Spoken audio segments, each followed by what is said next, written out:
Falando nisso, 11 anos de programa, agora a gente pela TV Meio, em diversos estados do Brasil, São Paulo, Pará, Maranhão, Rondônia, Ceará, Amazonas, Tocantins, Amapá, Acre, Mato Grosso, Goiás. Eu fico rindo porque é uma lista que fica se renovando, então muito bom estar aí com vocês.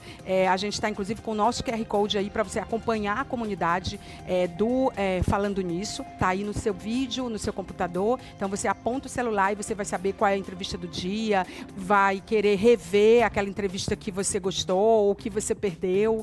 Então, a gente está aí com a convergência digital do Grupo Meio de Comunicação nesse projeto nacional, mas também, é claro, sempre aqui também para o estado do Piauí, na sede da TV Meio, tá bom? E dito isso, vamos ao nosso convidado de hoje, que já está aqui com a gente. Eu vou apresentá-lo rapidamente, porque a gente vai para 10 segundos e a gente vai falar sobre o tema. É o Felipe Albiero, instrutor de gastronomia, consultor também, é um chefe de cozinha maravilhoso, e a gente vai falar sobre um tema que, inclusive, os chefes, eles principalmente, têm que nos ajudar a resolver esse problema. O mundo joga fora mais de 1 bilhão de refeições por dia. É um dado da ONU. É ou não é alarmante? Eu acho. Então fica aí que em 10 segundos eu volto. Até já.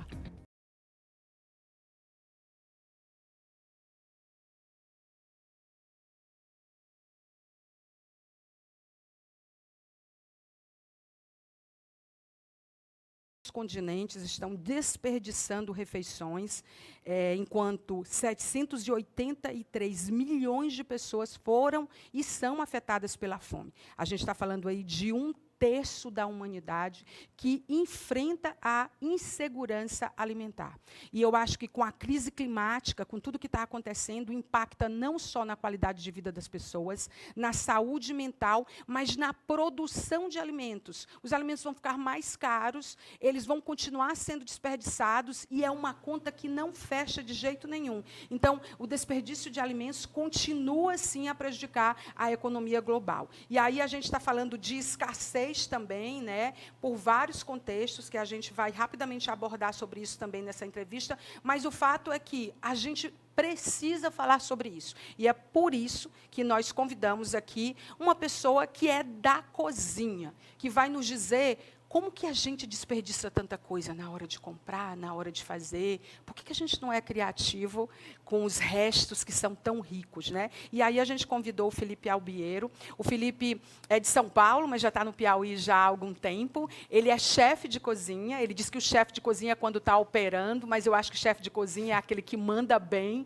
e ele é maravilhoso nisso. Ele é instrutor também, é instrutor do SENAC, e ele também é consultor gastronômico. Ele faz consultorias para empresas também, em várias áreas, tudo ligado à alimentação, cardápios e outras coisas. Bom, bem-vindo, obrigada. Finalmente! Finalmente deu certo. Obrigado, Maia. Obrigado você que está acompanhando a gente aí na sua casa.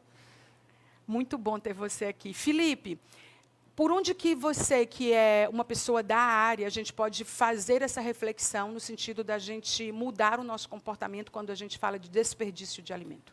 Pronto, falando especificamente na área da produção, da cozinha, né? Eu acho que um momento importante é na criação dos pratos, pensar um cardápio. Por conta dele, você às vezes quer botar um insumo, quer botar um produto ali dentro que você não vai aproveitar ele 100%, né? Quando você poderia estar aproveitando ele de outras maneiras. Então, por exemplo, né, cebola. Eu vou descascar uma cebola, a casca dela eu vou descartar. O alho eu vou descartar. A casca da cenoura, depois de descascar ela, eu vou descartar. Tudo isso você pode pegar e pode botar para cozinhar e fazer um caldo saboroso, um caldo de legumes. Em vez de comprar aquele caldo Sazon no supermercado, faz um caldo caseiro com as sobras que tem. Maravilhoso, sensacional, e ele vai adicionar muito mais sabor. Com certeza, saudável. Saudável, porque o nível de sódio é zero. Não, ali, zero. E é tudo né? natural. Não tem sal, não tem sal. A gente não aproveita as cascas, né? Eu acho que isso é cultural. Todas as cascas, elas podem ser reaproveitadas? Elas potencialmente podem ser reaproveitadas, sim. Se não diretamente para você preparar o alimento, mas pode se utilizar em outras áreas dentro da casa, por exemplo. Resto de casca de beterraba, por exemplo, você pode colocar infusão em água e aí depois vai regar as plantas, funciona como adubo natural, né? Então potencializa no crescimento da planta, o florescimento dela, enfim. Não só necessariamente você pode só aproveitar para fazer a preparação, né? O fato que eu penso quando a gente faz as compras, já já nós vamos às compras, mas quando a gente está cozinhando, que a gente faz a conta do cálculo do desperdício, ele é desperdício sob todos os aspectos, né? Eu imagino.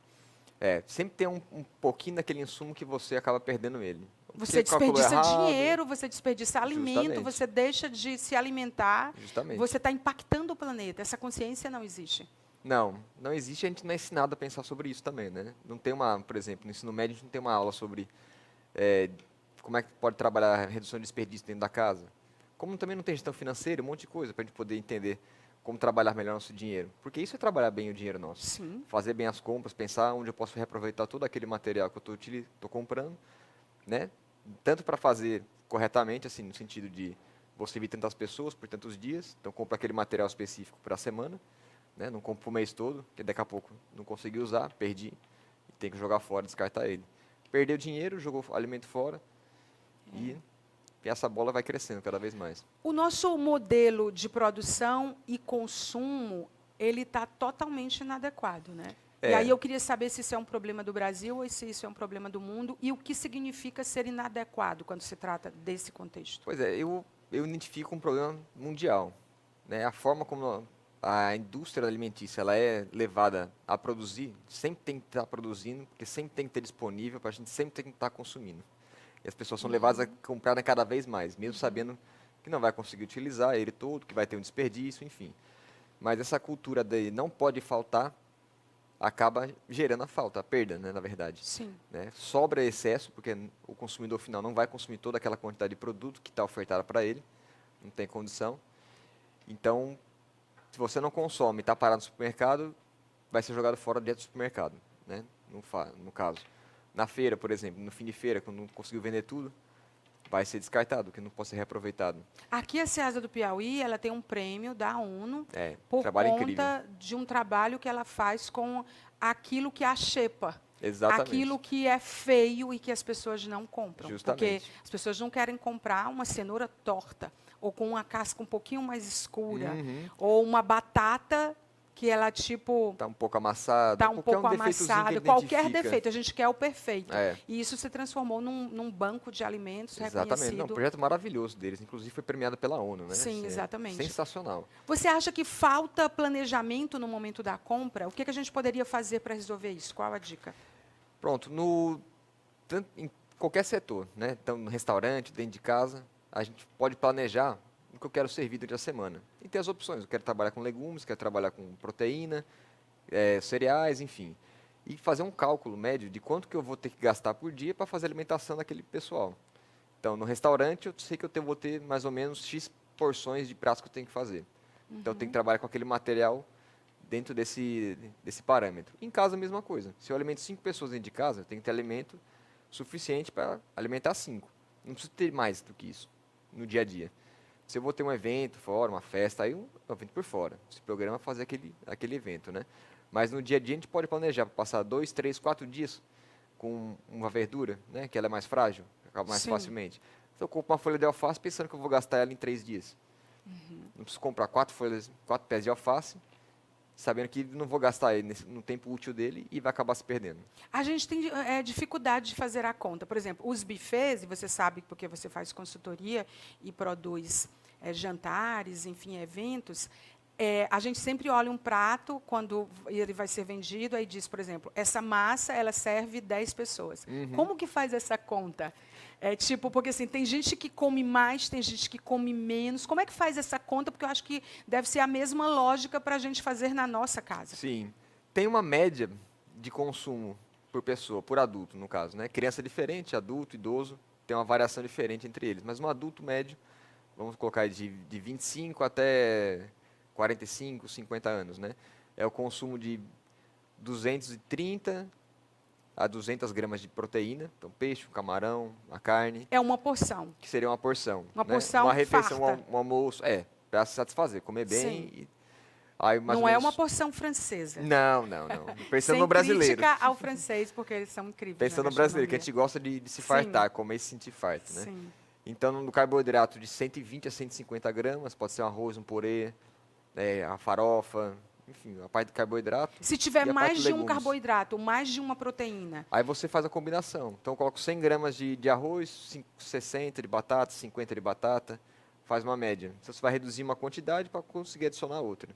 e na montagem, né? Da É, composição do prato. na casa do brasileiro, da maioria, né, fazendo uma conta média, geralmente são duas,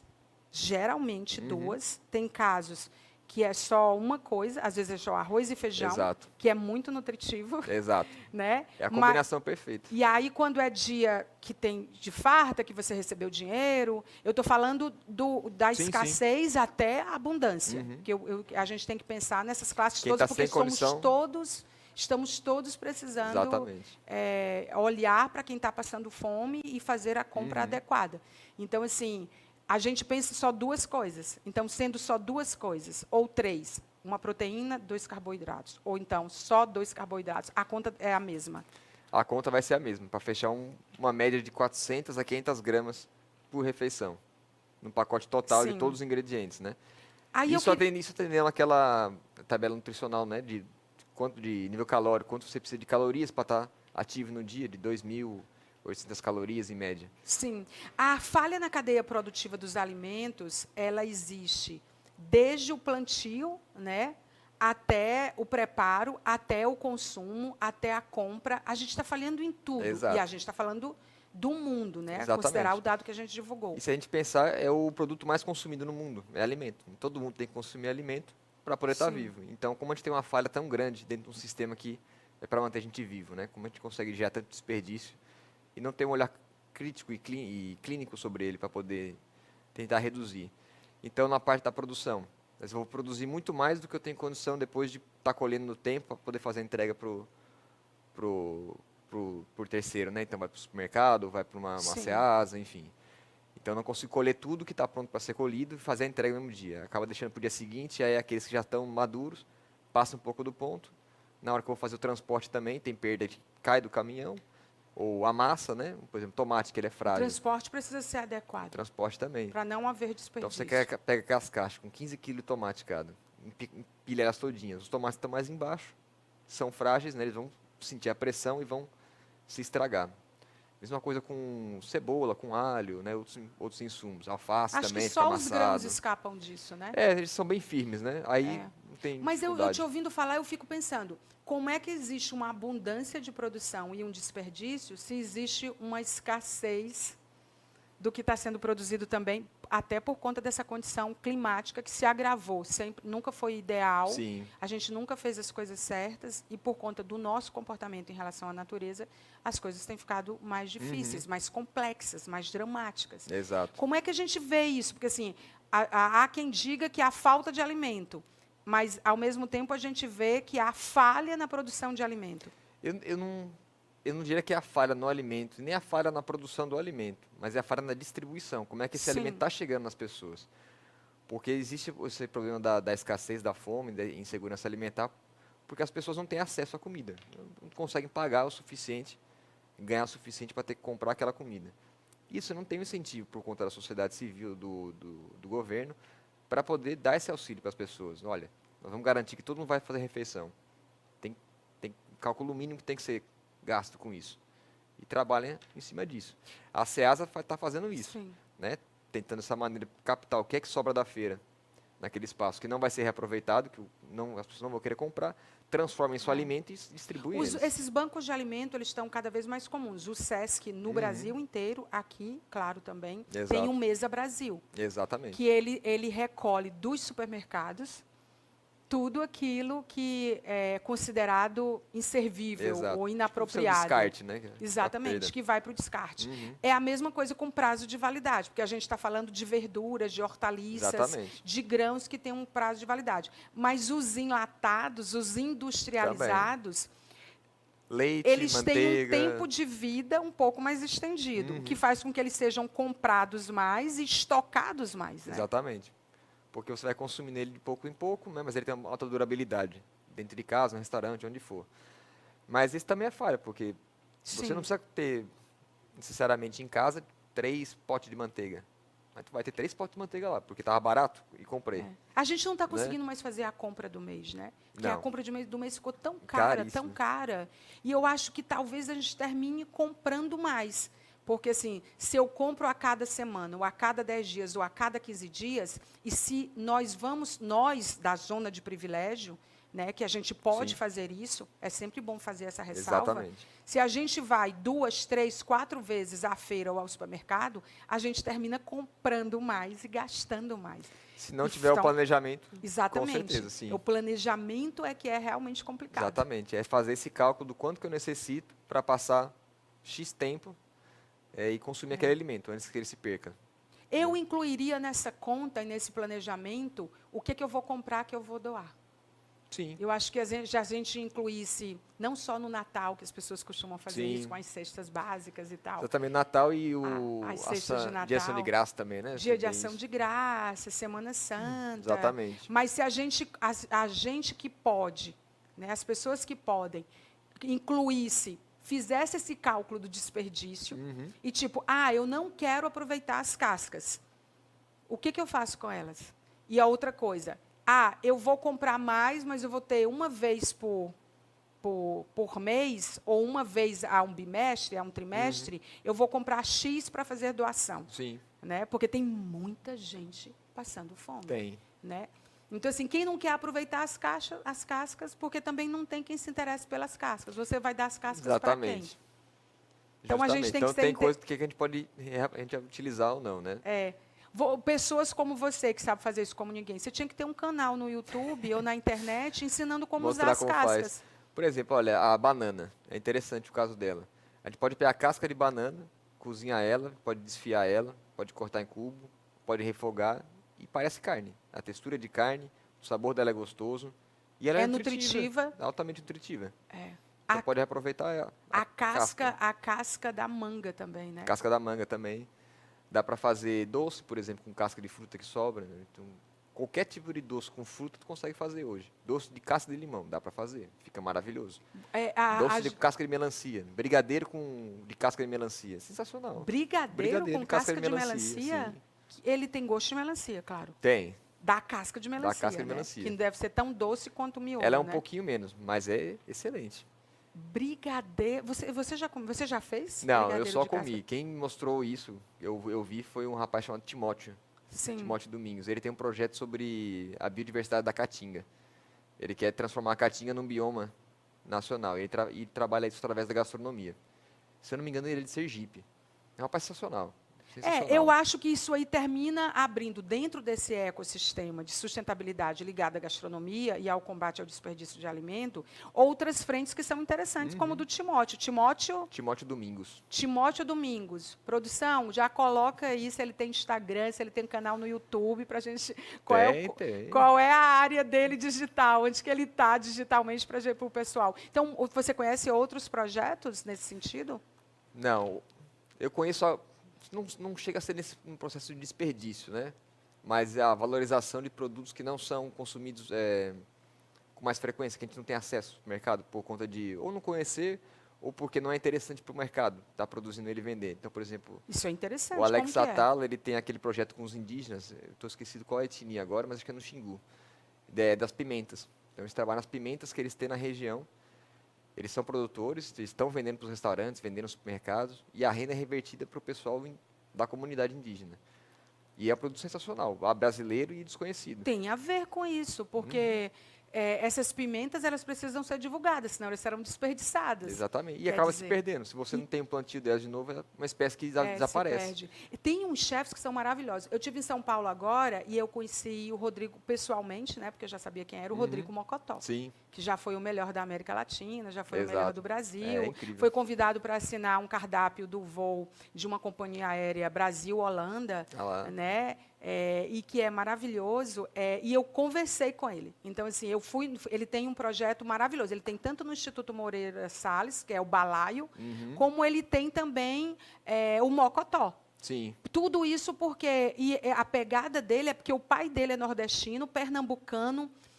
Mas eu comi um feijão com outros grãos. Eu nunca comi um feijão como aquele. Não, e eu conversando com o Rodrigo Mocotó, eu falei, Rodrigo, eu só comia feijão da minha avó até ela estar viva. Eu sou, tipo assim, muito seletiva em relação ao feijão, porque eu acho o feijão muito nobre, eu acho que a gente faz feijão de qualquer jeito. Porque é feijão? E feijão é incrível, né? E ele serve um feijão, ele serve uma comida nordestina que eu falei, Rodrigo, inclusive está postado na minha rede. Você é a estética do simples da gastronomia. Então ele menos é traz mais. aquilo que é muito comum, que a gente tem em abundância no Nordeste, e ele traz uma sofisticação.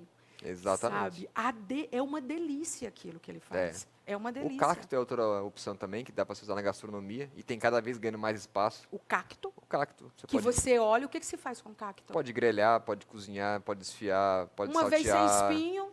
Você retira aquela parte do espinho, você pode tirar tanto a parte da polpa para aproveitar para fazer outros preparos, doces inclusive, e a parte de casca você ainda consegue preparar como se fosse proteína mesmo. O cacto seria o mais estranho ao nosso olhar? Eu acho que é mais...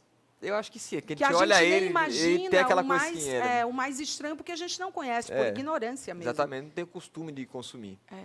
né? Mas consome. E aí surge... Como é que surge? Geralmente, na época de seca, né? Que são as secas pesadas que tinham em alguns estados do Brasil, o gado ia comer o cacto. Né? Não tinha nada para comer, ele ia comer o cacto. E aí o homem observando isso, poxa, o animal está comendo cacto e está vivo. Ele tem água, tem suculência, tem nutriente, tem tudo o que precisa, né? Para poder sobreviver naquele ambiente árido, perverso, né? Então trouxe isso para a alimentação. Só que a gente olha isso como se fosse uma coisa de menor importância. Sim. É igual A eu olho macaxeira foi a mesma coisa nos anos 50. Quem valorizou a macaxeira nacionalmente foi o Tragô, né? A família Tragô. Quando veio, os o hotéis... Tragô do chefe, né? Exatamente. Maravilhoso. A família Francês. dele veio para cá e eles trabalhavam no Rio de Janeiro, nos hotéis, né? Trabalham em hoteleira, que era o grande foco na época de gastronomia, alta gastronomia. Só que tudo era enlatado, tudo vinha dos Estados Unidos, ou vinha da Europa, tudo enlatado. E na França estava aquele movimento da novela cozinha, então é tudo fresco. Eu quero todas as coisas frescas que eu tenho aqui na mão. Então eles foram descobrir o que é que tinha de fresco no Brasil, que era gostoso. Descobriram a macaxeira, se apaixonaram e começaram a servir macaxeira nos restaurantes de alta gastronomia da época. Transformou a macaxeira Aí as brasileira pessoas olharam, num case nossa, que internacional. delícia, que maravilha. E assim, macaxeira, desde a época da colonização, antes disso, né, os povos nativos já utilizavam ela para sobreviver. Eu acho que falta informação, eu acho que falta criatividade, acho que falta interesse, eu acho que falta letrar. Eu acho que a gente precisa falar mais sobre essas coisas, porque a gente está desperdiçando muita coisa com muita gente passando fome. É muita gente passando fome. As raízes, por exemplo, são um capítulo à parte, né? Então, a macaxeira é um exemplo disso, né? É a raiz da planta que a gente consome, que é o tubérculo. A batata é outro também. A macaxeira é um case que a França transformou em internacional, como Tragô. Pois é, justamente. Eles trouxeram, né? Eles pegaram ingredientes simples e transformaram numa coisa maravilhosa, que já é incrível. Só que a alta sociedade, que queria pagar caro, estava nesses meios gastronômicos, olhava a macaxeira como a comida do pobre. A pessoa pobre consome macaxeira. Então eu não vou consumir por conta de status. Só que no momento que ele colocou em alta gastronomia, a macaxeira então ganhou um destaque fenomenal. Então a gente quebrou esse preconceito com a macaxeira e hoje ela é consumida e trabalhada em todos os restaurantes. Incrível. Desde os mais simples até os mais... E as punks? As punks são outros... que nós estamos voltando a descobrir elas, né? As plantas alimentícias não convencionais. Então, são plantas que a gente tem, nasce em qualquer canto, está em tudo que é canto, e a gente não tinha o costume de consumir elas. Né? E hoje nós estamos trazendo elas e tem gente só especializada nisso, né? Tem toda uma vertente na gastronomia Aqui só em voltada Teresina, o para Fausto Borim é apaixonado pelas punks. Você entra na sala dele, está cheio de punks. E ele tá sempre pesquisando, ele está procurando mais. Sim. Eu acho que falta criatividade mesmo, né? Acho que falta informação, falta esse letramento, né? Falta. E para encerrar, a gastronomia sustentável, ela é sustentável do ponto de vista de quem faz, de quem produz, de vitrine, do ponto de vista desse contexto ela ser interessante? O que é a gastronomia sustentável hoje para os chefes? Pronto, a gastronomia sustentável ela tem muito potencial para dar certo, para funcionar. Porque ela trabalha tanto desde a produção e o produtor, estão comprando diretamente com ele. Sim. Tentando aproveitar ao máximo 100% dos alimentos que estão sendo produzidos e entregando isso de uma forma criativa e saborosa para o cliente, né? E atrativa. Então, a gente consegue fechar esse ciclo. O movimento slow food é um exemplo disso. Né? Ele surgiu na Itália e é justamente isso, é trabalhar com um pequeno produtor, que ele tem a sua criação de vaca, criação de ovelha, planta cenoura, planta as coisas que são diferentes, que você não vai encontrar no supermercado, são da região. Vai direto dessas pessoas, compra delas, vai levar para o restaurante, trabalha eles e vende. Então você cria uma cadeia sustentável dentro da sua própria produção. E Então, é circular, né? justamente. E aí você vai fazer isso. Quanto que eu preciso para vender no meu restaurante? Então eu vou consumir a necessidade que eu quero direto dele. Eu vou comprar Tem o quanto que eu muitos preciso chefes para poder fazendo fazer. isso, né? Tem. Tá em alta, já vem uns anos em alta e espero que cresça cada vez mais. E em todos os lugares. Exatamente. Em No todos Piauí os nós lugares. tem um grupo também aqui do Slow Food, mas ainda está muito tímido ainda. E acho que tem muito potencial para Do crescer jeito que tem ainda. as feiras dos pequenos agricultores na Universidade Exatamente. Federal, em alguns bairros, né? Mas a gente precisa apoiar o pequeno, É. comprar do pequeno. E eles precisam ter um modelo de negócio que facilite também o acesso, né, Exatamente. para as pessoas. Né? Exatamente. Tanto Acho para que divulgar, para as pessoas saberem que eles Exatamente. existem e quanto Exatamente. conseguirem adquirir a mercadoria. Né? é um mundo a ser explorado. Felipe, muito obrigada pelo teu tempo. A gente terminou falando sobre várias coisas. A gente espera ter sido interessante para você, internauta e telespectador. Volte mais vezes, Obrigado, porque Maia. a Volte gente sim. abordou 1%. A gente não chegou nem a raspar a superfície ainda, tem muito assunto para tratar. A gente não botou nem a comida na panela. Exato. A gente está fazendo as compras ainda. Mas acho que foi muito interessante porque teve muitas dicas para a gente. Então, obrigada pela entrevista. Obrigado por tá ter bom? recebido. Obrigado por você ter acompanhado a gente. Fiquem ligados para mais entrevistas aqui. Bom, e depois não esquece também de maratonar as nossas entrevistas no canal do YouTube, falando nisso, Meio, TV Meio, ou então no Meio Mais, tá bom? Eu vou para um breve intervalo comercial em 2 minutos e a gente já volta. Até já.